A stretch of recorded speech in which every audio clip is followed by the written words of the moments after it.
When I draw anything, but especially round things, I don't approach it as a continuous circular line.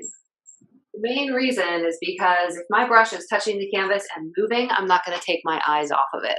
And I need to be going back and looking at my still life as much as possible, even though I'm drawing something that I've drawn 100 times, a sphere. I still want to be looking at my still life as much as, if not more than, looking at the canvas. And so I use these geometric line segments because every time my brush comes up, my eyes will go back to the still life. If I'm touching it and it's moving, I will only be looking at the brush. It's like driving to me. I'll be looking at what I'm doing. And these geometric line segments, they help me make a rounder shape. You've seen me do it with Christmas ornaments. You've seen me do it with oranges, apples. I always approach drawing like this.